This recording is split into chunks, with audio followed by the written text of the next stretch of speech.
안녕하세요. 주의 날 예배를 함께하고자 찾아오신 여러분을 진심으로 환영합니다. 오늘의 말씀과 찬송이 위로와 믿음을 더하는 데 도움이 되기를 바랍니다. 다 같이 개인 기도함으로 하나님 앞에 나아갈 마음의 준비를 하겠습니다.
여러분 고린도후서 7장 8절부터 10절 보시면 우리가 잘 아는 말씀이 기록되어 있습니다. 고린도후서 7장 8절부터 10절에 그러므로 내가 편지로 너희를 근심하게 한 것을 후회하였으나 지금은 후회하지 아니함은 그 편지가 너희로 잠시만 근심하게 할 줄을 알미라. 여러분 여기에 있는 말씀 보면 여러분 고린도후서 7장에 있는 말씀을 고린도 전서에 있는 편지를 말하는 것이죠. 물론 고린도 후서 6장이나 5장이나 4장이나 말씀 말하는 것은 아니죠. 그 당시엔 장과 절이 없었습니다. 그렇죠? 긴 편지를 써서 보낸 것입니다. 그것을 나중에 우리가 번역할 때 장을 붙이고 절수를 붙인 것뿐이죠. 그러므로 그는 고린도 교회에 보내는 첫 번째 편지에서 그는 참 많이 책망하셨습니다. 교회에 문제가 많이 있었습니다. 여러분, 고린도 교회처럼 문제가 많은 교회가 또 어디 있었는가, 아마 그런 느낌이 우리가 들죠. 그 말씀을 읽을 때 참 여러 가지 문제들이 있었는데, 참 교회 안에서 있을 법한 문제들은 거기 다 있었습니다. 심지어 참 근친 상간까지 다 있는 그런 기가 막힌 그런 마귀의 공격이 그 교회에 있었습니다. 그러므로 정말 책망하고, 어떻게 이런 일 너희가 용납하느냐, 오류가 들어오고 잘못된 복음이 들어오고 교회가 깨어질 듯하고, 그렇죠? 잘못된 교사가 들어오고, 이제 그런 일들로 굉장한 시련을 겪습니다.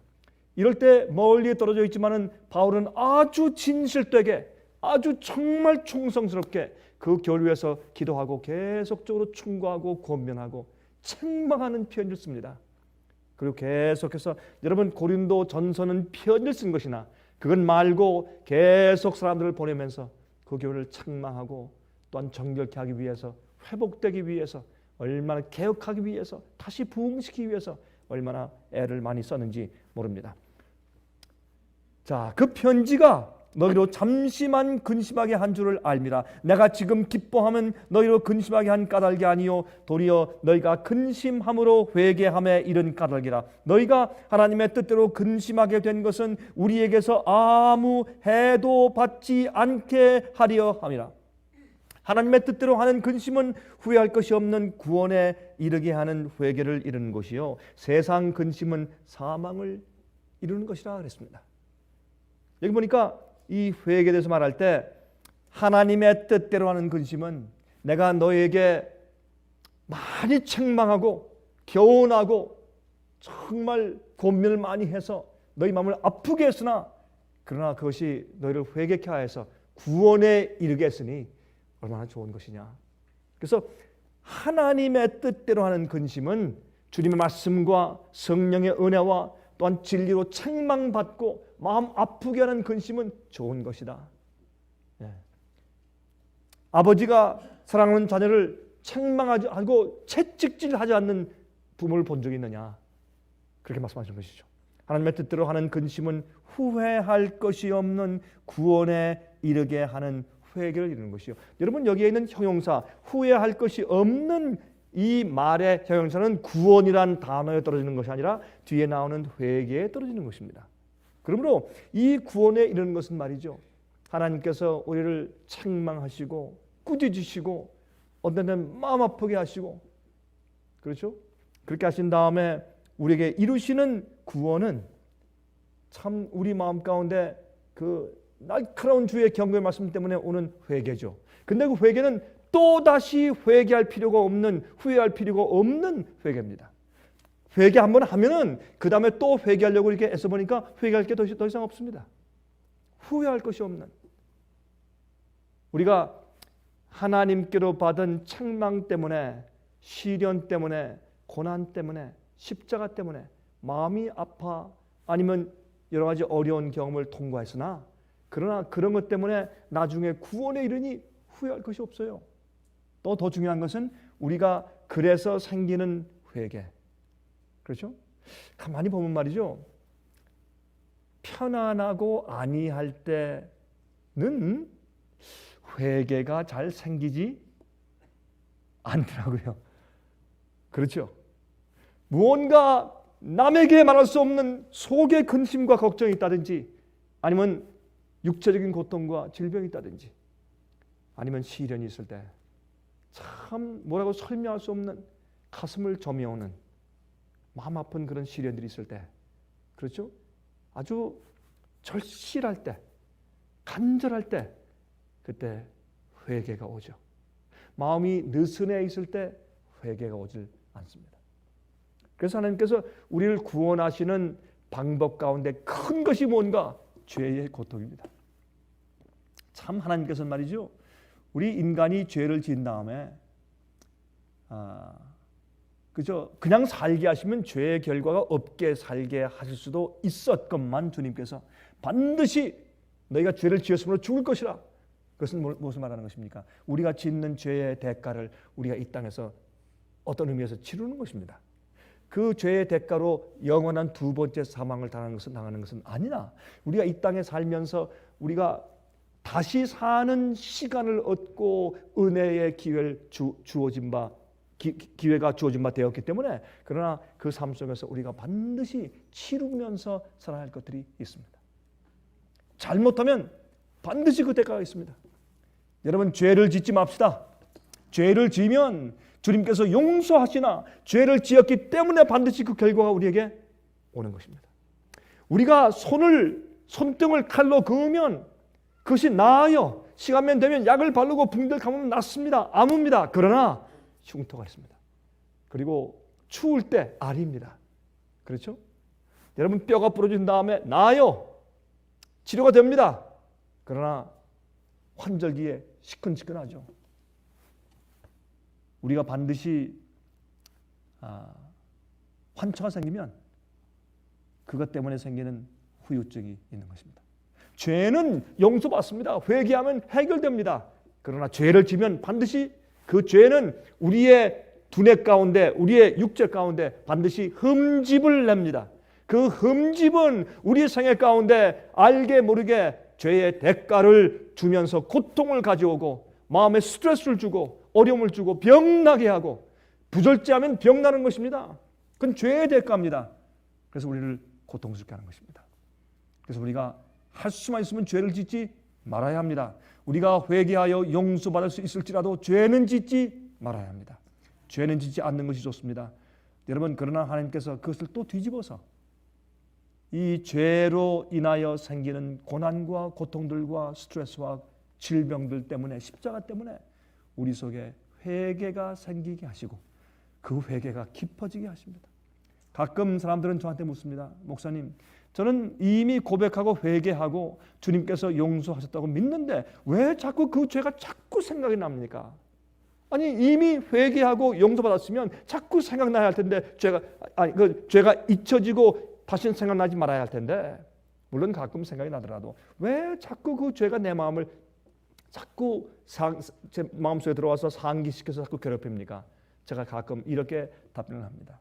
우리가 그 죄를 용서받았을지라도 자주 상기하게 되는 것은 주님의 은혜인데, 우리가 그 죄를 생각할 때마다 우리 마음속에 회개가 깊어지는 것입니다. 첫 번째 회개할 때보다 두 번째 것을 이해할 때 더 깊어지고, 세 번째 생각할 때 더 깊어지고, 네 번째 상기될 때 더 깊어지고, 다섯 번째 우리가 그것을 기억하면 더 깊어져서 다시는 그런 죄를 범하지 않을 마음이 생기는 것입니다. 그게 주님의 은혜입니다. 죄는 짓지 말아야 합니다. 죄의 대가는 반드시 이 땅에서 치루어야 합니다.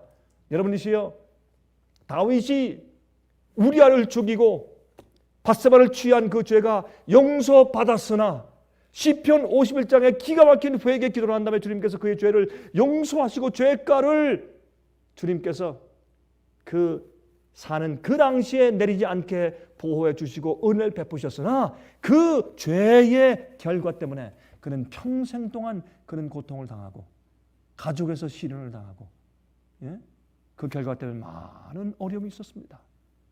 그렇습니다. 그러므로 우리가 회개할 때 어떻게 하라고요?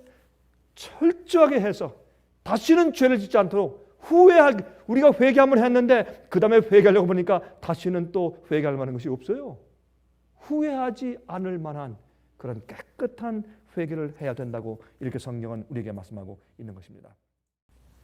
하늘에 계신 우리 아버지시여, 오늘 다윗이 회개한 그 말씀을 다시 살펴보니 우리 속에 소망이 생깁니다. 하나님이시여, 우리의 의를 보시지 말고 우리의 선이 있어서 주 앞에 나가는 것이 아닌 걸 아시오니 주의 크신 자비와 긍휼하심 때문에 저희를 사하여 주실 것을 간절히 간구합니다. 아버지시여, 우리 마음속에 정한 마음을 새로 창조해 주시고 정직한 영을 새롭게 만들어 주셔서 우리가 죄인들에게 참된 증인 되게 하시옵소서. 아버지시여, 우리가 범죄하고 우리의 죄것 때문에 우리가 고통당하오니 저희를 불쌍히 여겨 주시옵소서. 새로운 기회와 새해를 주시게 됨을 감사하며 아버지시여, 이 한 해에 우리에게 잘못된 실수와 죄과들을 용서하시며 거룩하신 피의 보혈로 흰 눈처럼 정결케 해 주시옵소서. 예수 그리스도의 귀하신 은혜와 공로와 이름만 의지하여 간절하게 기도합니다.